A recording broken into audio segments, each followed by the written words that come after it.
हमारे देश में मेधा की कभी कोई कमी नहीं रही है। लेकिन दुर्भाग्य से हमारे ऐसी व्यवस्था बनाकर दी गई थी जिसमें पढ़ाई का मतलब केवल और केवल नौकरी ही माना जाने लगा था। शिक्षा में ये विकार गुलामी के कालखंड में अंग्रेजों ने अपनी जरूरतों को पूरा करने के लिए अपने लिए एक सेवक वर्ग तैयार करने के लिए किया था। आजादी के बाद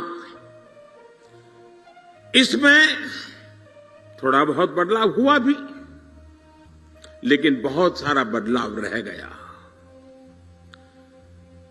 अब अंग्रेजों की बनाई व्यवस्था कभी भी भारत के मूल स्वभाव का हिस्सा नहीं थी और न हो सकती है।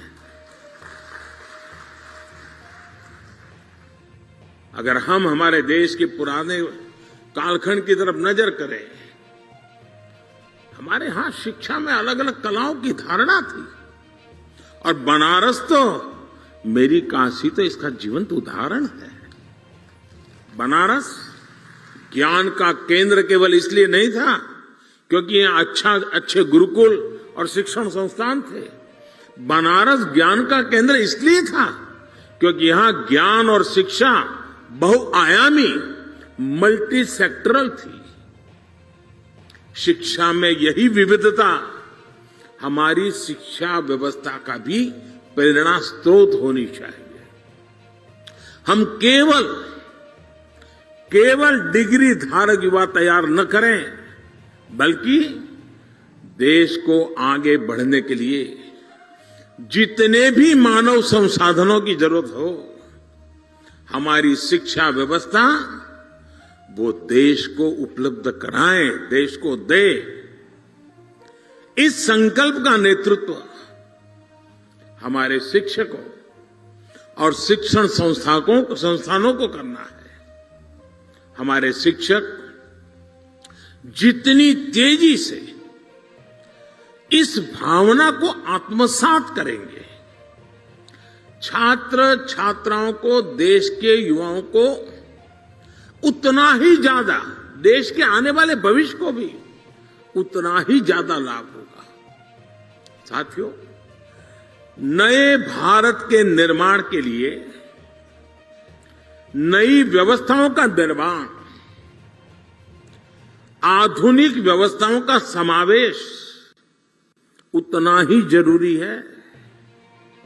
जो पहले कभी नहीं हुआ, जिन लक्ष्यों को पाने की देश ने कल्पना भी नहीं करता था, वो आज के भारत में हकीकत हमारे सामने निर्माण हो रही है।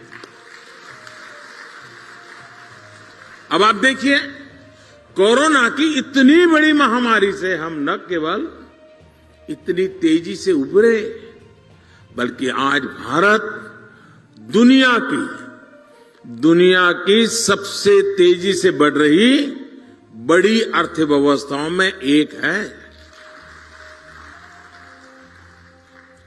आज हम दुनिया के तीसरे सबसे बड़े स्टार्टअप इकोसिस्टम है। स्पेस टेक्नोलॉजी जैसे क्षेत्रों में, जहां पहले केवल सरकार ही सब करती थी, वहां अब प्राइवेट प्लेयर्स के जरिए युवाओं के लिए एक नई दुनिया तैयार हो रही है। पूरा अंतरिक्ष उनके बाहुपास में आ रहा है। दोस्तों, देश की बेटियों के लिए, महिलाओं के लिए भी जो क्षेत्र पहले बंद हुआ करते थे, आज वो सेक्टर बेटियों की प्रतिभा के उदाहरण प्रस्तुत कर रहे हैं। साथियों, जब देश का मिजाज ऐसा हो, जब देश की रफ्तार ऐसी हो, तो हमें अपने युवाओं को भी खुली उड़ान के लिए नई ऊर्जा से भरना होगा। अभी तक स्कूल, कॉलेज और किताबें ये तय करते आए थे कि बच्चों को किस दिशा में जाना है। लेकिन राष्ट्रीय शिक्षा नीति के बाद अब युवाओं पर दायित्व और बढ़ गया है और इसके साथ ही हमारी भी ये जिम्मेदारी बढ़ गई है कि हम युवाओं के सपनों और उड़ान को निरंतर प्रोत्साहित करें, उसके मन को समझे, उसकी आकांक्षाओं को समझे, तभी तो खाद पानी डाल पाएंगे। उसे समझे बिना कुछ भी थोपने वाला युग चला गया है। दोस्तों, हमें इस बात का हमेशा ध्यान रखना होगा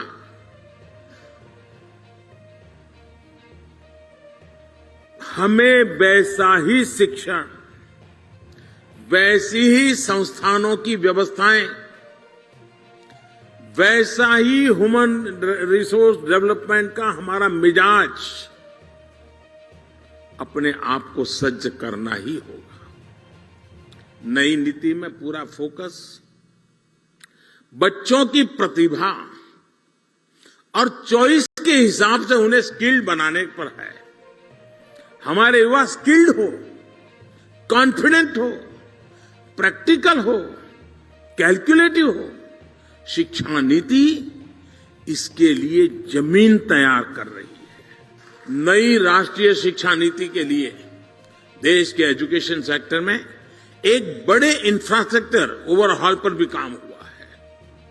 आज देश में बड़ी संख्या में नए कॉलेज खुल रहे हैं, नए विश्वविद्यालय खुल रहे हैं, नए आईआईटी और नए आईआईएम की स्थापना हो रही है। 2014 के बाद से देश में मेडिकल कॉलेजों की संख्या में 55% की वृद्धि हुई है। युवाओं को बेहतर अवसर देने के लिए यूनिवर्सिटीज में समान स्टैंडर्ड के लिए इस वर्ष कॉमन यूनिवर्सिटी एंट्रेंस टेस्ट भी लागू किया गया है। ऐसे ही कई और भी रिफॉर्म्स किए गए हैं। देश के इन प्रयासों का परिणाम है कि वर्ल्ड यूनिवर्सिटी रैंकिंग में भारतीय संस्थानों की संख्या में धीरे धीरे प्रवेश हो रहा है, संख्या में वृद्धि हो रही है। ये बदलाव केवल शुरुआत है, अभी हमें इस दिशा में लंबी दूरी तय करना है। हमारे चैनल को लाइक, शेयर और सब्सक्राइब जरूर करें और नई अपडेट्स के लिए बेल आइकन दबाना ना भूलें।